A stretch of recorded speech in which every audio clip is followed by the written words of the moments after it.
आजकल की बेटियाँ गाँव में जो है चूल्हा-चक्की तक ही सीमित नहीं हैं। आजकल बेटियाँ बेटों से कम नहीं हैं।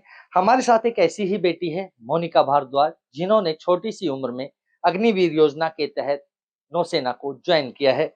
नौसेना को जॉइन करने से पूर्व इनकी 4 महीने की ट्रेनिंग भी हुई है, जो ओडिशा में हुई है।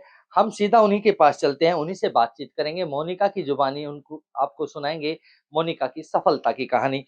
मोनिका छोटी-सी उम्र है, छोटी-सी उम्र में आपने बहुत कुछ किया है। क्या कहेंगे? पीटीसी में आपका स्वागत है। नमस्कार, मेरा नाम मोनिका भारद्वाज है। मैंने अपनी जर्नी की स्टार्टिंग की थी 12th क्लियर करने के बाद, जिसमें मैंने पहले एनडीए का एग्ज़ाम्स दिए, जिसमें मेरा रिटन क्वालीफाई नहीं हो पाया था। उसके बाद मैंने एयर फ़ोर्स के लिए अप्लाई किया था, जिसमें मेरा रिटन क्वालीफाई हुआ, लेकिन फिज़िकल क्वालीफाई नहीं हुआ था फर्स्ट अटेम्प्ट में। Then I give my second attempt, जिसमें कि मेरा रिटन, फिज़िकल सब कुछ क्लियर हो गया था। लेकिन एयर फ़ोर्स से पहले मेरी नेवी की जॉइनिंग आ गई थी, नेवी का एसएसआर। जब मुझे एग्ज़ाम का पता चला, तो मैंने फ़ॉर्म्स फिल अप किए और रिटन एग्ज़ाम के लिए प्रिपरेशन की। ज़्यादा लंबा टाइम नहीं मिल पाया था मुझे प्रिपरेशन के लिए, लेकिन मैंने 1 टू 2 मंथ्स कुछ प्रिपरेशन की थी इसकी। उसके बाद मैंने रिटन क्वालीफाई किया, then physical and then medical. फिर मेरी जॉइनिंग थी 18 सितंबर की, जिसके बाद जब मेरा जॉइनिंग लेटर आया था, तब मेरी पूरी फैमिली बहुत खुश हुई थी। सब लोगों ने बहुत अच्छे से सेलिब्रेट किया था, क्योंकि हमारे सबके लिए एक बहुत बड़ी अचीवमेंट थी ये। हमारी फैमिली में इससे पहले कोई गवर्नमेंट जॉब नहीं थी, इसलिए सब लोग बहुत खुश थे इसको लेके। मेरी पूरी फैमिली, मेरे गाँव वाले लोग, आस-पड़ोस में सब लोग बहुत खुश थे। मोनिका छोटी-सी उम्र है आपकी, छोटी-सी उम्र में आपने बहुत बड़ा कारनामा किया है। आपका गाँव और आपका पूरा परिचय आपके परिवार में कौन-कौन है? कौन लोग आपके परिवार में हैं? कौन सरकारी नौकरी में, क्या कुछ कहेंगे? अ, मैं ब्राह्मणबास गाँव की रहने वाली हूँ, जो कि महेंद्रगढ़ ज़िले में पड़ता है। मैं एक जॉइंट फैमिली में रहती हूँ, जिसमें ऑल ओवर 21 मेंबर्स हैं, लेकिन मेरी खुद की फैमिली में मेरे father mister Sanjay Shastri, my mother Prem Devi, मेरी elder sister Jaya Bhardwaj, younger sister Neeru और मेरे छोटे भाई जय हैं। आपके जो कहने का तात्पर्य है कि छोटा-सा परिवार है, ज़्यादा बड़ा परिवार नहीं है, आपके खुद के परिवार की बात कर रहा हूँ। वैसे तो आपका जॉइंट फैमिली है, चाचा-ताऊ वगैरह सभी साथ रहते हैं। छोटे से परिवार में शिक्षित परिवार से शिक्षित बेटी हैं।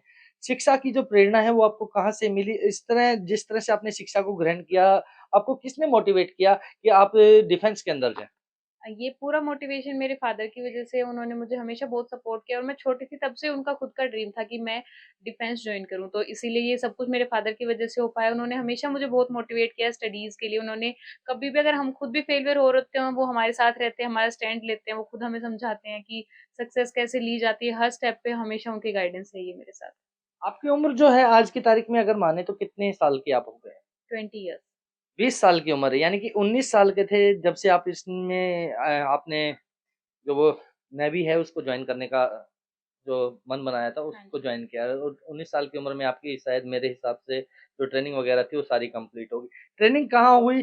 कितने साथी थे? कितने लोग थे? कितनों का सिलेक्शन हुआ? हमने पहले एक अकेडमी में जॉइन कर रखा था, जहाँ से कि हम मैंने फिज़िकल की तैयारी की थी। वहाँ पे मेरे साथ बहुत सारे लोग थे, लेकिन उनमें से हम कुछ 6-7 लोगों का सिलेक्शन हो पाया था नेवी में। उसके बाद मेरी ट्रेनिंग के लिए गए थे हम लोग, जो कि हमारी उड़ीसा में हुई थी। वहाँ पर मेरे साथ बहुत से बच्चे थे, जिनमें हम लड़कियाँ थी कुल 100 डेढ़ 100 के आस-पास हम लड़कियाँ थी, और बाकी बॉयज़ ज़्यादा थे।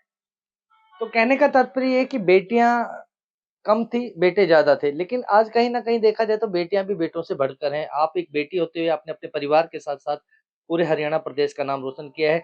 आपका जो गाँव है, वो मात्र 2 किलोमीटर की दूरी पर है, जहाँ से आपकी राजस्थान बॉर्डर लग जाती है। क्या कहेंगे, कैसा महसूस हो रहा है? मुझे बहुत अच्छा फ़ील हो रहा है, और मैं सबको यही मैसेज पास करना चाहती हूँ कि लड़कियाँ लड़कों से कम नहीं होती हैं। आजकल तो सबको पता है कि बेटियाँ हर एक फ़ील्ड में जा रही हैं, चाहे वो एयरफ़ोर्स हो, इंजीनियरिंग हो, डॉक्टर हो, कुछ भी हो। तो कभी भी खुद को लिमिट नहीं करना चाहिए ये सोचकर कि हम लोग गर्ल्स हैं, हमें हमेशा आगे बढ़ते रहना चाहिए। खुद को मोटिवेटेड फ़ील करना चाहिए, इंस्पिरेशन लेनी चाहिए अपने से बड़ों को देखकर, जो हमसे हायर पोस्ट पे हैं, उन सबको देखकर इंस्पायर होना चाहिए, और हमेशा कुछ ना कुछ करते रहना चाहिए। 4 साल के बाद क्या करेंगे? अग्निवीर में तो 4 साल बाद रिटायर कर देते हैं। लेकिन 4 साल के बाद 25% लोगों को रिज़र्व भी रखा जाता है, और मैं ये मानती हूँ कि मेरा उन्हीं 25% लोगों में ही न मार्क्स आएँगे। और ये भी चीज़ है कि 25% लोगों के अलावा भी जो 75% लोग बचे हैं, उन सबके लिए रिज़र्वेशन है। हर जगह हम जहाँ भी बाहर निकलते ही हर जगह पे रिज़र्वेशन है, हर एक गवर्नमेंट जॉब के लिए हर जगह पे रिज़र्वेशन मिल रहा है उनको। ऊपर से उन 4 सालों में हम लोग वो मोरल एथिक्स, वो सारी चीज़ें सीखेंगे, जो कि हम लोगों को सिविलियन लोगों से बिल्कुल ही डिफरेंट बनाती है, जो कि हम लोग घर पर रहते हुए कभी भी नहीं सीख पाते। इसलिए मेरी एडवाइस है कि ये बिल्कुल भी बेकार चीज़ नहीं है, ये सिर्फ़ अफ़वाहें हैं कि 4 साल अग्निवीर में जाने के बाद हम लोग क्या करेंगे, लेकिन ये कोई नहीं सोचता है कि हम 4 साल जब उसमें सर्व कर रहे होंगे, उस टाइम पे हम ऐसी चीज़ें सीखेंगे जो बाहर सिविल लाइफ़ में हम पूरी लाइफ़ में भी नहीं सीख सकते। आपके साथ के जो युवा भाई-बहन हैं, उनको आप क्या संदेश दें? मैं सबको यही बोलना चाहूँगी कि हमें कभी भी ईज़ियर वे को नहीं चूज़ करना चाहिए। सबको पता है कि जो ईज़ी होता है, सब लोग उसी को ज़्यादा चूज़ करते हैं, लेकिन जो ईज़ी होता है, वो लंबा वे होता है और मेबी उसमें वो अचीवमेंट नहीं मिल पाती हमें, जो कि हार्डर रास्ता को चूज़ करके मिलती है। डिफ़िकल्टीज़ आती हैं लाइफ़ में, लेकिन वो सिर्फ़ इनिशियल टाइम के लिए होती है, लेकिन जो बाद में हमें सक्सेस मिलती है, वो उन्हीं डिफ़िकल्ट पीरियड से निकल कर ही मिलती है। तो मैं आप सब लोगों को बोलना चाहूँगी कि आप अपनी पढ़ाई पर, अपने फ्यूचर पर ध्यान दीजिए, इंस्पायर हुए, बाकी सब लोगों से मोटिवेटेड रहिए और हमेशा अपने देश के लिए कुछ ना कुछ करने का जज़्बा रखें। पढ़े-लिखे परिवार से हैं मोनिका भारद्वाज, इनका पूरा परिवार जो है शिक्षित परिवार है, हालाँकि परिवार में एक भी नौकरी नहीं थी। ये पहली बच्ची है जो सरकारी नौकरी में इनका चयन हुआ है। इन्होंने अपने साथियों को भी यही कहा है कि पढ़ते रहिए, तैयारियाँ करते रहिए, कहीं न कहीं आपको सफलता ज़रूर मिलेगी।